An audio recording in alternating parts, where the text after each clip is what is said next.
తెలుగువారి number 1 choice Telugu matrimony.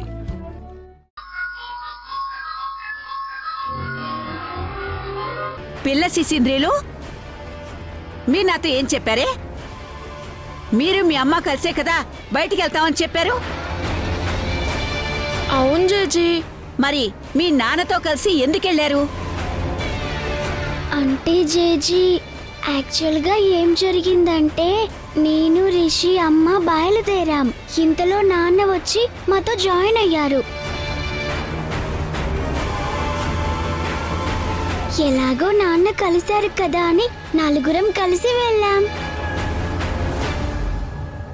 Shashi చెప్పింది నిజమే జేజీ. నాన్నతో కలిసి వెళ్ళాలని మేం ముందుగా ప్లాన్ చేసుకోలేదు. అనుకోకుండా అలా జరిగిపోయిందంతే. అక్కడ మీ నాన్న వాళ్ళమ్మతో అబద్ధం చెప్పొచ్చాడు. ఇక్కడ మీరు నాతో అబద్ధాలు చెప్పి నన్ను ఏమార్చాలని చూస్తున్నారా? ఎంతైనా ఈ తండ్రి పిల్లలే కదా మీరు. ఓ బుద్ధులు ఎక్కడికి పోతాయి?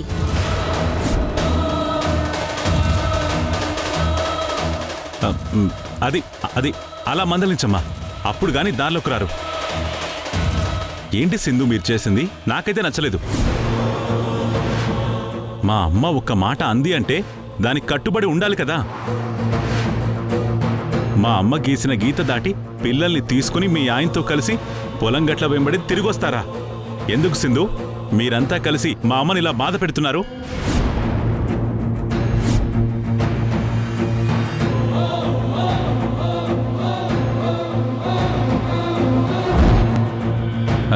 ఏంటమ్మా అలా చూస్తున్నావు? ఏం లేదురా, నువ్వు కూడా వీళ్ళకంటే గొప్పగా నటిస్తుంటేను నోరెలబెట్టి చూస్తున్నాను. అబ్బబ్బబ్బబ్బబ్బబ్బా, ఏ నటనరా నీది! ఈ నటనేదో సినిమాలో చేస్తే నీకు ఆస్కార్ అవార్డు వచ్చేదిరా. నేను నటించడం ఏంటమ్మా? నేను నేచురల్ ఎమోషన్స్ తోనే మాట్లాడుతున్నాను. ఆపరా నీ నాటకాలు నువ్వును.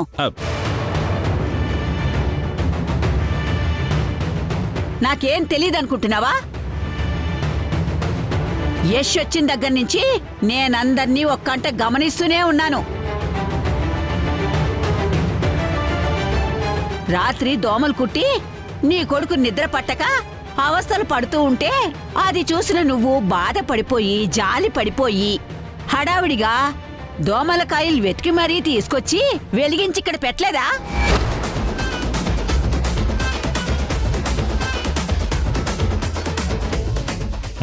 చూసేసావమ్మా?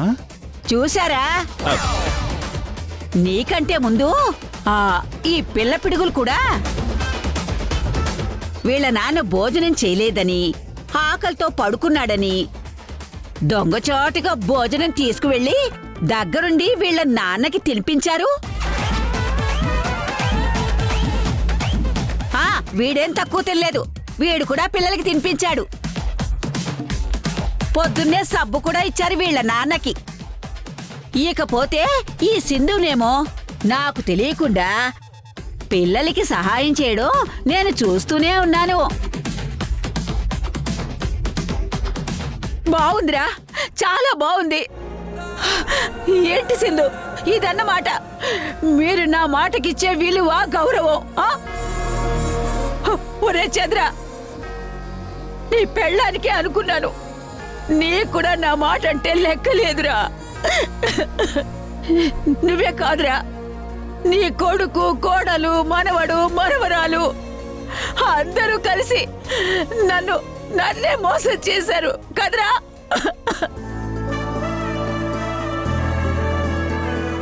ఇక ఇంట్లో నాకంటూ ఎవరున్నారు? నేను ఒంటరి దాన్ని. కొడుకుని దగ్గర అవ్వకుండా ఈ తండ్రిని ఆపుతున్నాను. వీళ్ళ నాన్నని కలవనివ్వకుండా పిల్లల్ని ఆపుతున్నాను. భర్తకి దూరంగా భార్య నుంచుతున్నాను. నేనే కదా మీ అందరికీ అడ్డం. మీ మంచి కోరి నేను చేస్తుంటే నా నమ్మకాన్నే ముంచేశారు కదరా. అది కాదమ్మా, ఎంత కాదన్నా యష్ నాకు కొడుకు కదమ్మా. వాడిబ్బంది పడుతుంటే నేను చూస్తూ ఎలా ఉండగలనమ్మా? పోరా, నువ్వు నాతో మాట్లాడద్దు.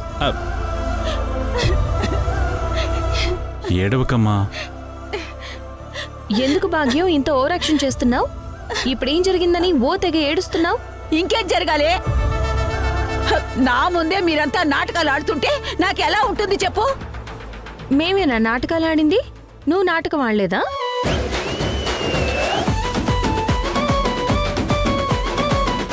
ఏం మాట్లాడుతున్నావు సింధు? నేను నాటకం ఆడటం ఏంటి?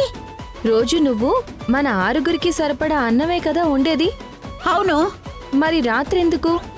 ఏదో మన ఇంట్లో ఒక మనిషి ఎక్స్ట్రా ఉన్నట్టు మళ్ళీ ప్రత్యేకంగా వంట చేసావు. ఆ, ఆ, ఆ.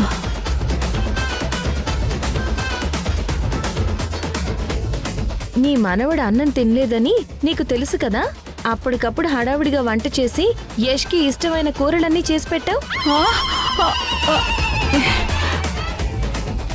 ఆ విషయం నాకు తెలియదు అనుకుంటున్నావా?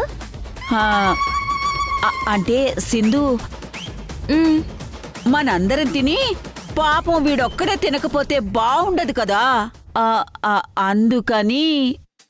ఉమ్. అమ్మా, దొంగమ్మ. ఆ, ఆ, మ్, అమ్మా, రాత్రి నాన్నకి భోజనం తయారు చేసింది నువ్వు కాదా? జేజీనా? అవును. జేజీ, మాకు నీతులు భలే చెప్పావు అసలు.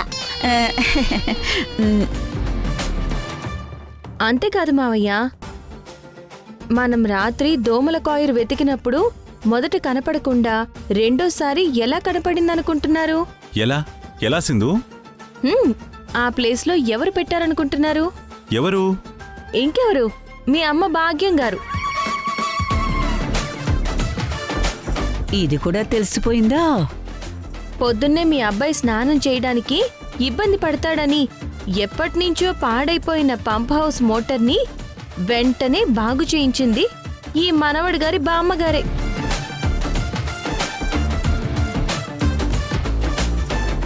మ్, మ్. చేయాల్సినవన్నీ నువ్వు సైలెంట్గా చేసేసి మేమేదో చేశామని మా మీదే రివర్స్ అవుతావా భాగ్యం? ఎంతైనా వీడు నా మానవుడు కదా సింధు. చూస్తూ వీడిని ఎలా వదిలేస్తాను చెప్పు? అమ్మ భాగ్యం, నీ కడుపులో నా మీద ఇంత ప్రేమ పెట్టుకుని పైకి మాత్రం పీకల దాకా నా మీద కోపం ఉన్నట్టు ఏం బిల్డప్ ఇచ్చావే? నన్ను ఇంట్లోకి రావద్దని నాతోనే సవాలు ఛాలెంజ్ చేసి నన్ను వెర్రిపప్పం చేసావే. సరేరా, ఇక ఈ డ్రామాలన్నీ అందరం ఆపేద్దాం. అందరం ఏదో ఒక రోజు కలవాల్సిందే కదా. ఆ రోజు ఈ రోజే ఎందుకు కాకూడదు? ఏమంటావమ్మా? మీ అందరికీ ఇష్టమైనప్పుడు నేనొక్కదాన్నే యష్ని ఇంట్లోకి రానివ్వకుండా మీ దృష్టిలో శత్రువుని అవడం దేనికి? ఆ, మీతో పాటే వీడిని కూడా ఇంట్లోకి రమ్మను.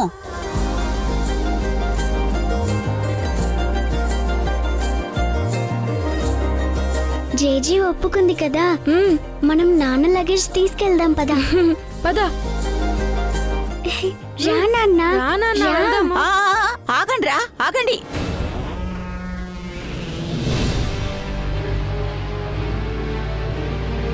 మళ్ళీ ఏంటి భాగ్యం? నువ్వు పిల్లలతో పాటు సింధును కూడా నీతో పాటు తీసుకుని లోపలికి రావాలి. ఇప్పుడు కూడా నువ్వు సింధు ఇద్దరు కలిసి ఇంట్లో అడుగు పెట్టాలి.